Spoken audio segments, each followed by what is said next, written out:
Teotihuacan, City of the Gods. For nearly 2,000 years, little was known of the origins of the ancient city of Teotihuacan in the Valley of Mexico, or of the reasons for its sudden fall. When their empire was at its peak in the 16th century, the Aztecs knew of this ruined city. It was about 25 miles north of their island capital, Tenochtitlan, which was to become the site of Mexico City. Aztec pilgrims journeyed to worship at these mysterious ruins they called Teotihuacan, the place where men become gods. The Aztecs believed that the death of the sun threatened every 57 years. On one of these occasions, the gods gathered at Teotihuacan to sacrifice themselves to ensure that the sun would rise again over the volcanoes that guard the eastern rim of the Valley of Mexico. The gods hesitated until the poorest among them threw himself on the sacrificial fire. The poor but brave god immediately became the new sun, and he was honored with the construction of the massive pyramid of the sun. A rich god who had bragged about his bravery and then sacrificed himself became the pale moon, destined only to reflect the light of the sun. The smaller pyramid of the moon symbolizes his secondary position. For centuries, only myth and legend explained the origins of the pyramids of Teotihuacan and the sprawling city around them, most of which lay in piles of rubble. The Spanish conquerors of the Aztec Empire recorded the myths, and treasure hunters plundered the ruins, but scholarly studies of Teotihuacan did not begin until the middle of the 19th century. By the mid-20th century, some of the smaller structures were uncovered, and the city's general plan became evident in the area north of its center. This area is bisected by a 2-mile-long thoroughfare named the Avenue of the Dead by the Aztecs, probably because they considered Teotihuacan to be an ancient burial ground. Intensive excavations and careful mapping of the entire site began in 1962. Archaeologists found that at its height, Teotihuacan spread in all directions from the central intersection of 2 broad avenues at the citadel to cover more than 9 square miles. It had a population in excess of 125,000. The elaborate palace of Quetzalcoatl was restored along with outlying residence buildings which contain murals. Also, the outlines of the great compound, once the commercial center of Teotihuacan, were defined. These studies also provide the basis of the most currently accepted theories of the Teotihuacano culture. In the 2nd and 1st centuries BC, residents of agricultural villages in the Valley of Mexico began to move into the urban center of Teotihuacan, swelling its population to about 10,000. The urbanization of the Teotihuacanos apparently was stimulated in part by a growing industry of creating implements from obsidian, a natural volcanic glass, and trading these with other parts of Mexico.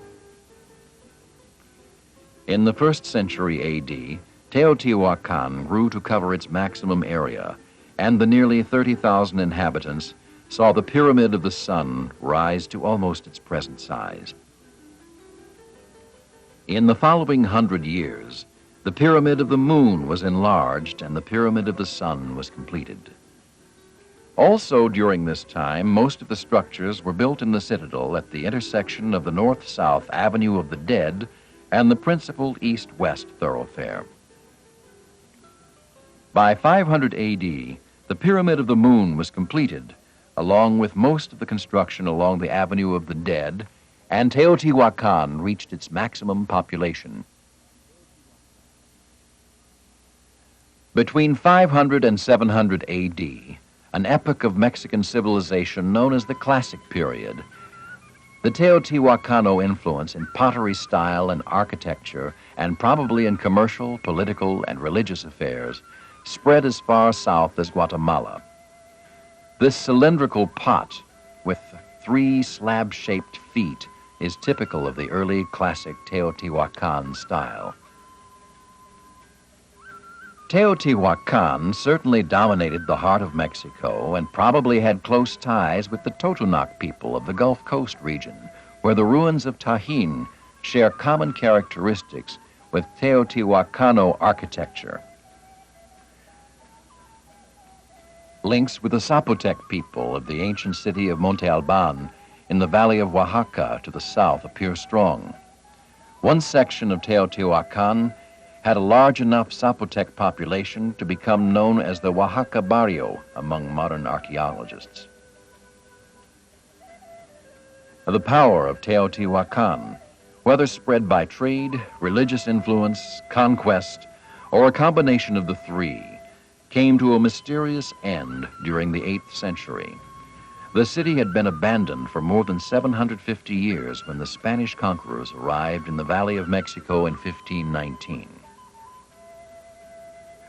Modern visitors can speculate on the fate of the Teotihuacanos amid careful restorations and in the on-site museum that preserves many of the artifacts of the ancient inhabitants' daily lives. Displays illustrate how archaeologists interpret the history of the city from the layers of debris discarded over centuries of habitation. Figures such as this ceramic doll with movable arms and legs suggest how Teotihuacanos viewed themselves and their gods. Life-size stone masks, a particular artifact of Teotihuacano culture, are also on display. Drawings adapted from pottery designs and wall decorations show how Teotihuacanos subsisted from hunting, fishing, and farming. An appreciation of the grandeur of Teotihuacan begins with the exploration of the Avenue of the Dead, where strolling vendors sell serapes and other typical Mexican souvenirs. In the city's ancient past, commercial activity was centered in the great compound, now roughly outlined by trees and occupied by the museum and a parking lot. Adjacent to the great compound, the citadel is dominated by the Temple of Quetzalcoatl, which is partially covered by a later pyramid. The citadel, a roughly square area with sides over 2,000 feet long, may have been the residential area for the rulers of Teotihuacan. The temple is constructed in the typical Teotihuacano style of tiers of vertical facades, known as tableros, that rest on low sloped bases called taludes. The tableros are dominated by plumed serpent heads, which probably symbolize a Teotihuacano water god. The plumed serpent motif was also used to represent Quetzalcoatl, the god of life in the later Aztec pantheon. Thus, when the temple was discovered, it was named for the Aztec god. Alternating with the plumed serpent images are heads that have been variously interpreted as depicting Tlaloc, the god of corn and rain, or the fire serpent, the god who carried the sun across the sky. Regardless of which gods are represented by the stone heads, the repeated seashell decorations suggest an association with water. Typical examples of Teotihuacano architecture line the Avenue of the Dead north of the citadel. Residences were built around central patios that let in light and contained drainage channels to carry off rainwater. The sloping taludes and vertical tableros of the structure's walls illustrate typical Teotihuacano construction techniques. Large stones were held in place with mortar, into which were set small pebbles. The stones were then covered with plaster and painted. Most of the surviving paint suggests that red was the dominant color. Some subterranean structures were tombs, while others were apparently used to store water. In the group known as the superimposed buildings, what seem to be subterranean structures are actually the remains of partially demolished buildings upon which new construction was erected. This was a common practice as Teotihuacan grew in its approximately 800 years of existence. Excavations have revealed the original painted plaster of the earlier structures. Even the massive Pyramid of the Sun, which towers nearly 230 feet above the Avenue of the Dead, was once covered with plaster and painted. This pyramid, which measures 738 feet along its sides, is built on a core of more than 1.5 million cubic yards of rubble and adobe brick. A natural cave in the lava rock beneath the pyramid may have been an ancient sacred place that had something to do with the location of Teotihuacan. A wooden temple once stood on top of the pyramid. Today, the climb to the top provides a view of the outlines of the city's structures and a sense of its size. The stepped platforms along the Avenue of the Dead invite exploration. Because of the dominance of the somber, bare stone of the tableros that line the Avenue of the Dead, it is difficult to imagine how colorful Teotihuacan must have been nearly 2,000 years ago. These tableros probably were decorated with murals, similar to this remarkably preserved painting of a puma on a striped background with a circle motif on the talud below. The north end of the Avenue of the Dead is dominated by the Pyramid of the Moon, which is 150 feet high and contains a volume of nearly 500,000 cubic yards. The plaza in front of the Pyramid of the Moon is surrounded with typical platforms of talud tablero construction. On the west side is the shaded entrance to the palace of Quetzalpopolotl, the Quetzal bird butterfly. This probably was the residence of a Teotihuacano nobleman or high priest. The main patio is the best preserved and reconstructed example of the style of ornamentation that once adorned much of the city. The carved columns, reconstructed from fragments found by archaeologists, depict the Quetzalpopolotl and water symbols. Beneath the palace is an older building, the walls of which are decorated with plumed conch shells, probably representing a type of musical instrument.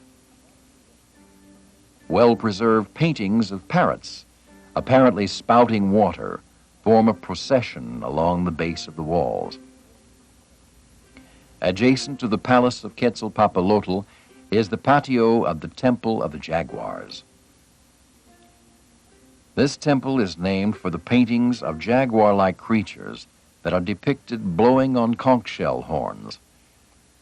The hook emitting from the shell is a common symbol for sound used in Teotihuacano murals.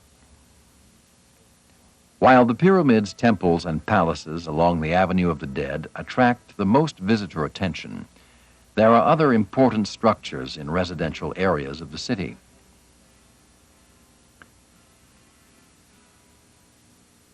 Tepantitla, which means the place of walls, is a residential complex east of the Avenue of the Dead that reveals more about Teotihuacano religion, life, and art.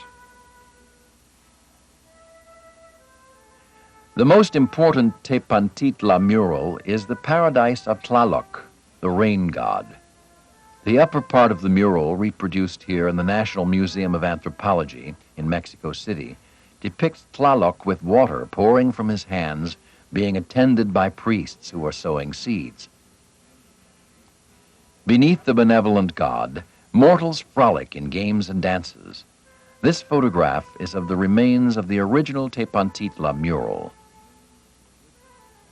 In an adjacent room, a procession of chanting priests rings the walls. They, too, are apparently participating in a planting ritual. West of the Avenue of the Dead, the residential compound known as Tetitla is a cluster of structures around a central patio that contains an altar. The interior walls of the structures are decorated with paintings of Tlaloc, jaguars with plumed headdresses, and quetzal birds in flight. The heads of quetzals, a bird considered sacred in ancient Mexico, also adorn the walls. Nearby, the residential complex known as Atetelco is built around two patios constructed at different times. The more recent one has the typical altar in its center. The older white patio is bounded on three sides with porticos that shelter reconstructed murals. Animals with sound symbols decorate the bases of the walls. Above them is a network of priests that archaeologists reconstructed by connecting the lighter-colored original fragments. Thus, from piles of rubble and fragments of pottery and paintings, the mysteries of Teotihuacan are slowly revealed. However, no one has discovered the exact origin of the people who built the city and decorated its walls, nor why their way of life came to such a sudden end more than 1,200 years ago.